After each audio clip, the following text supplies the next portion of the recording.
Europe 1, 7h25, Maxime Switek. Les secrets politiques d'Alexandre Carra. Bonjour Alexandre. Bonjour Maxime. L'info politique du jour, elle concerne la stratégie de Nicolas Sarkozy pour faire accepter le changement de nom de l'UMP, un changement de plus en plus contesté. Oui Maxime, jusqu'à présent, parmi les proches du patron de l'UMP, on mettait cette contestation sur le dos de quelques jupéistes aigris.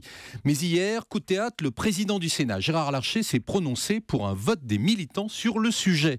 Alors pour l'un des amis de Nicolas Sarkozy, pas de doute, il s'agit là d'une manœuvre signée François Fillon, une manœuvre qui ne fera pas reculer pour autant le patron de l'UMP sur le changement de nom. D'abord, dit-il, parce que c'est une promesse de campagne, avant d'ajouter que les mêmes qui lui reprochent de changer de nom aujourd'hui lui tomberaient dessus s'il ne le faisait pas.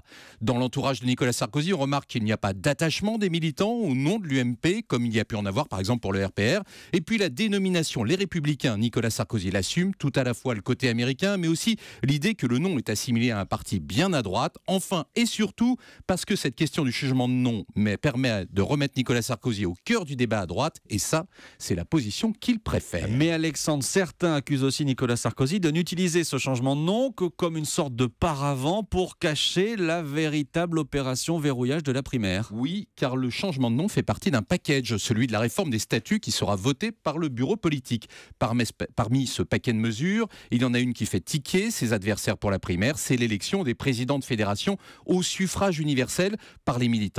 Grâce au noyau dur de militants sarkozystes, le patron de l'UMP espère bien faire main basse sur la presque totalité des fédérations. Par exemple, en Gironde, le département d'Alain Juppé, ces nouvelles dispositions laissent peu de chance au principal rival de Nicolas Sarkozy de pouvoir contrôler la fédération de son propre département.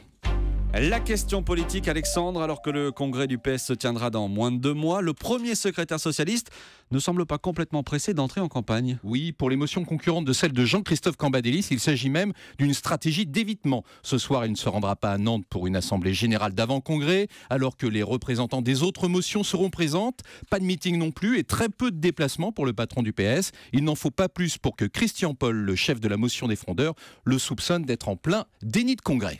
On va en entendre parler. Cet après-midi à Alençon, le président de la République va annoncer l'expérimentation en métropole d'une mesure jusque-là réservée aux DOM-TOM, le service militaire adapté, un dispositif qui permet l'insertion professionnelle sous encadrement militaire des jeunes en difficulté. 3 sites d'expérimentation vont être dévoilés lors du déplacement de François Hollande: Montigny-les-Metz en Moselle, Brétigny-sur-Orge dans l'Essonne et un 3e dans le sud de la France. Ces sites seront opérationnels dès la rentrée prochaine. Et voilà pour les secrets politiques tous les matins 7h25 sur Europe 1. Merci Alexandre Carra.